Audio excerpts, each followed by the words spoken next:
بات مجھے پسند بڑی ہے، اگرچہ میں نام نہیں لینا چاہتا کس نے لکھی ہے، میں نے لیا بھی تھا کئی دفعہ، لیکن بات بڑی کمال ہے، غیروں نے کی ہے، اور میں نے تو اس ایک حوالے کے لیے پوری کتاب 10 جلدوں کی منگا کے رکھی ہوئی ہے، ایک حوالے کے لیے، ایک بات کے لیے۔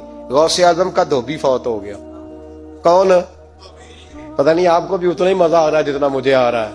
حضور غوث اعظم کا دھوبی فوت ہو گیا، کپڑے دھوتا تھا۔ تو بعد میں اس دھوبی کو کسی نے خواب میں دیکھا تو پوچھا کیا بنا؟ تو کہنے لگے کچھ بھی نہیں۔ فرشتے نے آ کے پوچھا من ربو کا، رب کون ہے؟ تو میں نے کہا میں تو غوث پاک کا دھوبی ہوں۔ اس نے پوچھا ماں دینوں کا، تیرا دین کیا ہے؟ تو میں نے کہا میں غوث پاک کا دھوبی ہوں۔ فرشتہ پھر کہنے لگا تو کیسا دیوانہ ہے، میں کہہ رہا ہوں کہ اللہ کا پتہ بتا، رب بتا، تو غوث پاک کا بتا رہا ہے؟ کہتے 2-3 دفعہ کہا، جاگ رہے ہیں آپ لوگ؟ 2-3 دفعہ کہا۔ وہ بار بار یہی کہتا کہ میں غوث پاک کا، میں غوث اعظم کا دھوبی ہوں۔ کہتے ہیں حضور غوث اعظم اس کی قبر میں تشریف لائے، قبر میں، قبر میری تے میرے اپیرا جے کر پاویں پھیرا، قبر میری تے میرے اپیرا جے کر پاویں پھیرا، قبر دے وچوں ہڈیاں اٹھ کے مجرا کر سن تیرا۔ حضور غوث اعظم قبر میں آئے اور فرمانے لگے کیوں تنگ کرتے ہو میرے ماننے والے کو، کیوں تنگ کرتے ہو میرے، یہ کوئی لوارث ہے اس کو تنگ کر رہے ہو؟ کہا حضور اللہ کا پتہ بتاتے ہیں تو آپ کا بتاتے ہیں۔ فرمانے لگے تمہیں سمجھا رہا ہے، یہ تمہیں سمجھا رہا ہے کہ عبد القادر کے تو کوئی دروازے سے گزر جائے تو اسے خدا یاد آ جاتا ہے، اس نے تو ساری زندگی کپڑے دھو کے دیے۔ یہ تمہیں بتا رہا ہے کہ مجھے رب بھولا، ان کے تو گلی سے گزر جائے تو اللہ اللہ کرنے لگتا ہے، اور میں نے ساری زندگی کپڑے دھوئے ہیں، میں نے ساری زندگی ڈرائیوری کی ہے، میں نے ساری زندگی نوکری کی ہے، میں تابعدار رہا ہوں، مجھے رب بھول گیا ہے۔ فرماتے ہیں حضور غوث اعظم نے فرمایا مجھ سے پوچھو کیا پوچھنا ہے، مجھ سے پوچھو۔ فرشتے کہنے لگے ہم پوچھتے ہی نہیں، ہم پوچھتے ہی نہیں، عبد القادر جانے اور خدا جانے۔ بات ختم ہو گئی۔ میرے غوث پاک رضی اللہ تعالیٰ عنہ کو اللہ نے جو کمالات عطا فرمائے، حضور غوث اعظم کو اللہ تعالیٰ نے جو مرتبہ، آج بھی ہمارے کچھ دوست گئے ہوئے ہیں بغداد شریف، بغداد شریف، کہتے ہیں یار قربان جائیں، ساری دنیا دیکھی ہے، سویرے اٹھ کے دروازے پہ دستک دیتے ہیں خادم، کہتے ہیں کون سا کھانا کھانا پسند کریں گے؟ یہ عبد القادر کا آستانہ ہے، یہ غوث پاک کا دربار ہے، آپ جو کہیں گے وہ پک کے آپ کی میز پہ پہنچے گا، اس لیے کہ یہ غوث اعظم کا دروازہ ہے، یہ قیامت تک کھلا ہے، فقیروں کے لیے، غریبوں کے لیے، مجبوروں کے لیے۔ غوث اعظم دریائے دجلہ پہ کھڑے تھے تو غریب رو رہا تھا، فرمایا کیوں روتے؟ اس نے عرض کی حضور غریب ہوں، ملا سے کہا تھا دھار سفر کرا دے ادھار، اس نے کرایا نہیں، رو رہا ہوں کہ پیسے ہوتے تو رسوا تو نہ ہوتا، ضروری کام تھا دریا کے اس پار۔ غوث اعظم دوڑے گئے، 100 دینار لائے، ملا واپس آیا تو اس کو 100 دینار دے کے کہنے لگے یہ پکڑ لے، آج کے بعد کسی غریب کو منع نہ کرنا، جو غریب ملے اسے عبد القادر کے کرائے پہ سفر کرا دینا۔ زندگی سخاوت سے بھری ہوئی تھی تو آج بھی ان کا آستانہ سخاوتیں بانٹ رہا ہے، آج بھی ان کا دربار سخاوتیں بانٹ رہا ہے۔ غوث اعظم درمیان اولیاء، چوں محمد درمیان انبیاء، ان بزرگوں سے اپنی نسبت بنائیں۔ میرے اور تیرے رسول نے بیان فرمایا ہے تو جس سے محبت کرے گا قیامت میں اسی کے ساتھ اٹھایا جائے گا۔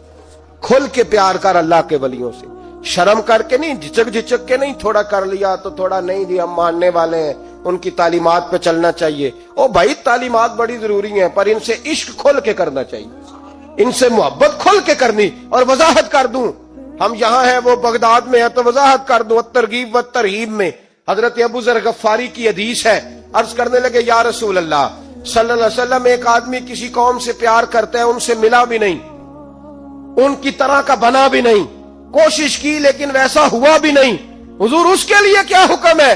پیار صحیح کرتا ہے تو میرے نبی پاک نے فرمایا پیار خالص کرے، اللہ قیامت کے دن دونوں کو اکٹھا فرما دے گا، اکٹھے ہو جائیں گے دونوں۔ حضور نے نص بیان کر دی، ان سے پیار کرو تو کھل کے کرو، یہ جھجک کے اور بڑا کمزور سا رویہ اختیار کرنا یہ ہمارا۔ خدا کے فضل سے ہم پر ہے سایہ غوث اعظم، ہمیں دونوں جہاں میں ہے سہارا، غوث اعظم کا خدا دے گا منادی حشر میں یہ قادریوں کو، کہاں ہے قادری کر لے نظارہ غوث اعظم کا۔ اور جمیل قادری 100 جان سے ہو قربان مرشد پر بنایا جس نے مجھ جیسے کو بندہ غوث اعظم کا۔ اتنا بڑا درجہ حضور غوث پاک، اتنا بڑا مقام، لاکھوں لوگ زیارت کے لیے بےتاب رہتے۔ ہمارے ہاں نا خشکی بھی ہو، لوگ اپنے بچوں سے بھی پیار نہیں کر پاتے، کہتے میں تو پرسنالٹی ہوں۔ بھائی پرسنالٹی تو ہے پر یہ تیری اولاد ہے، یہ تیرے اپنے ہیں، یہ تیرا گھر بار ہے۔ غوث پاک اتنے بڑے آدمی گھر سے باہر نکلے تو بچے کھیل رہے تھے گلی میں، بچے کھیل رہے تھے اخروٹ کے ساتھ، غوث پاک گزرے تو اس نے آواز دی، کہتے بابا جی بات سننا۔ تو بابا جی کہنے لگے پتر بتاؤ۔ غوث پاک مسجد کے امام کو نہیں آپ آواز دے سکتے، وہ کہے گا گستاخ ہیں سارے، میری طرح کے بندے اڑ جاتے۔ آواز دی بابا جی سننا۔ تو غوث پاک پتر بتاؤ۔ کہنے لگا حضور میں نا یہ 1 دینار گھر سے لے کے آیا تھا مٹھائی کھانے کے لیے، اب میری یہ باری، اگر میں بازار چلا گیا نا تو میری باری نکل جائے گی، ذرا دوڑ کے جا کے مجھے مٹھائی نہیں لا دیتے؟ تو غوث پاک رضی اللہ تعالیٰ انہوں نے پیسے پکڑے، پھر میں پتر تو باری لے، میں لے کے آیا مٹھائی ابھی۔ غوث اعظم رضی اللہ تعالیٰ عنہ جانے لگے تو خادم کہنے لگے چھوڑے محلت میں، چپ کر، اس نے تجھے کہا کہ مجھے کہا؟ غوث پاک رضی اللہ تعالیٰ عنہ بازار چلے گئے، جب بس دکان پہ پہنچے تو وہاں بھی رش ہو گیا۔ حضور آپ کدھر؟ فرمایا میرے دوست نے مٹھائی لینے بھیجا، ₹100 اور 2 مٹھائی۔ وہ مٹھائی لا کے دی غوث پاک نے اس بندے کو، تو ایک اور بچہ بولا، کہنے لگا حضور ہے پھر مینوں بھی لے آ دیا جی۔ غوث پاک دوڑ کے گئے، اس کی بھی مٹھائی لائے، وہ 3-4 بچوں کی مٹھائی غوث اعظم جاتے آتے وہاں شور ہو گیا، یہ کیا ہو رہا ہے؟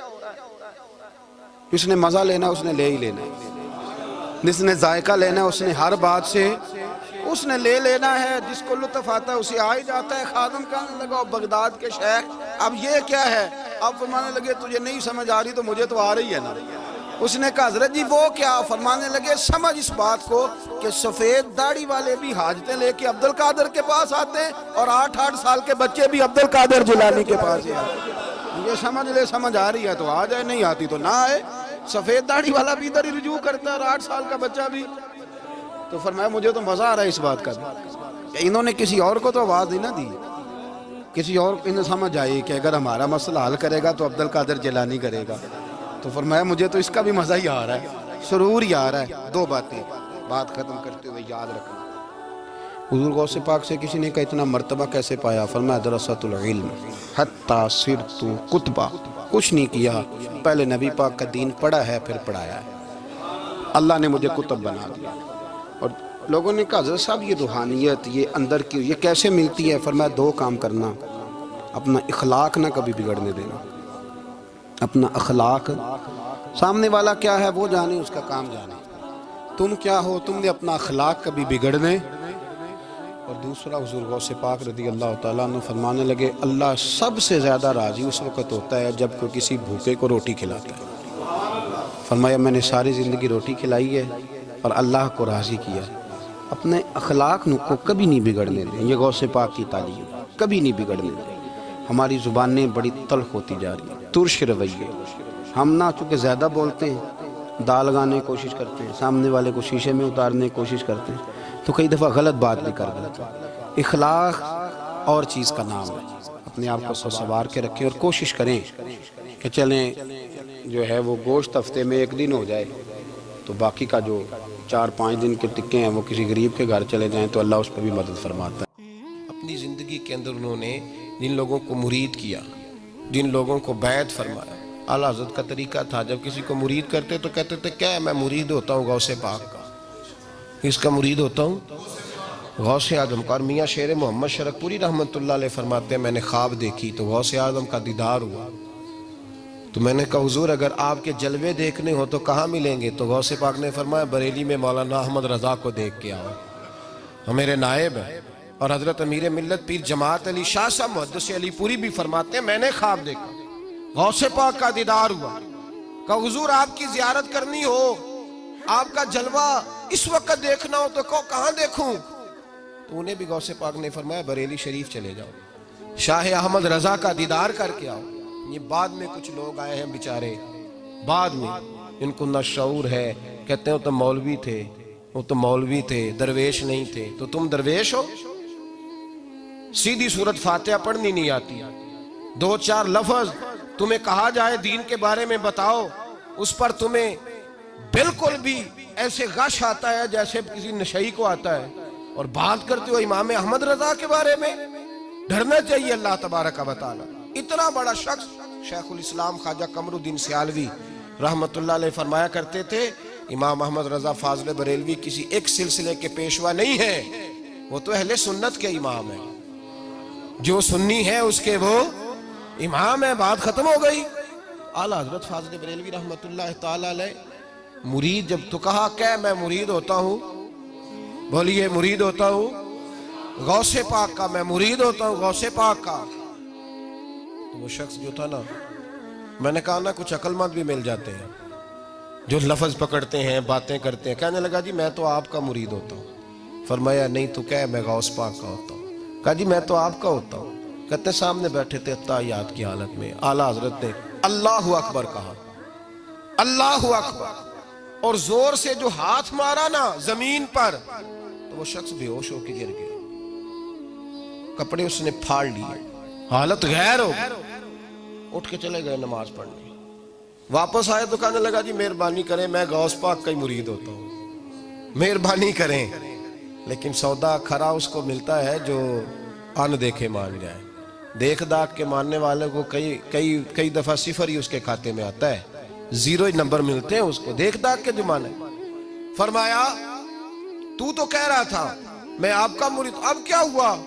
کہنے لگا جب آپ نے اللہ اکبر کہا ہے تو میں نے غوث اعظم کو آپ کے سرانے کھڑے ہوئے دیکھا ہے، تو سرانے کھڑے تھے آپ کے۔ اعلیٰ حضرت فرمانے لگے میں نے ساری زندگی گن گائے ہیں، مجھے وہ بے آبرو چھوڑ سکتے ہیں؟ میرے بھائی طریقت میں، فقاہت میں، روحانیت میں جو مقام اعلیٰ حضرت فاضل بریلوی رحمت اللہ علیہ کا ہے، لیکن شرط انہوں نے ایک ہی لگائی ہے کہ ہماری طریقت، تصوف، پیری، مریدی ساری نبی پاک کے دین کی پابند ہے۔ کوئی ایک جملہ، کوئی ایک بات اگر خلاف شرع ہوگی تو وہ ہم سے برداشت، سوال ہی نہیں پیدا ہوتا کہ ذرا سی بھی کوئی بات کوئی شخص کر کے گزر جائے، یہ ممکن ہی نہیں تھا۔ ان کے مزاج کے خلاف تھا، وہ کرنے دیتے ہی نہیں، طبیعت ہی نہیں تھی، مزاج ہی نہیں۔ اعلیٰ حضرت امام اہل سنت مولانا شاہ امام احمد رضا فاضل بریلوی، جب انسان اس حد تک جاتا ہے نا دین کی خدمت پہ، پھر اللہ تعالیٰ اس کی حفاظت فرماتا ہے، پھر اللہ اسے کرامات بھی عطا فرماتا ہے۔ ابن الجوزی اس زمانے کے ایک بزرگ ہوئے، وہ پڑھایا کرتے تھے، فقہ کے اسباق وہ پڑھاتے تھے۔ غوث اعظم کا ایک مرید ان کے پاس پڑھنے جاتا تھا، تو اکثر نہ وہ کہتے یار تیرے پیر کو آتا جاتا تو کچھ نہیں، تو رش تو بڑا ہوتا ہے۔ وہ کہہ دیتے نا لوگ، اب کیا کہا جا سکتا ہے، کوئی حرج نہیں، تو اس میں کوئی ایسی بات کہہ دیتے ہیں لوگ، کہا آتا جاتا تو کچھ نہیں، تو رش بڑا ہوتا ہے۔ تو وہ شاگرد تھا چونکہ، استاد جی کو کیا کہ چپ کر جاتا۔ دوسرے دن پھر کہا یار تیرے پیر کو آتا جاتا تو کچھ نہیں، دنیا بڑھ جاتی۔ وہ 3-4 دن گزرے تو شاگرد تنگ آ گیا، کہنے لگا استاد جی آپ اس طرح کریں، میرے ساتھ نہ الجھے، میرے ساتھ ہی چلے، چل کے دیکھ لے وہاں ہوتا کیا ہے۔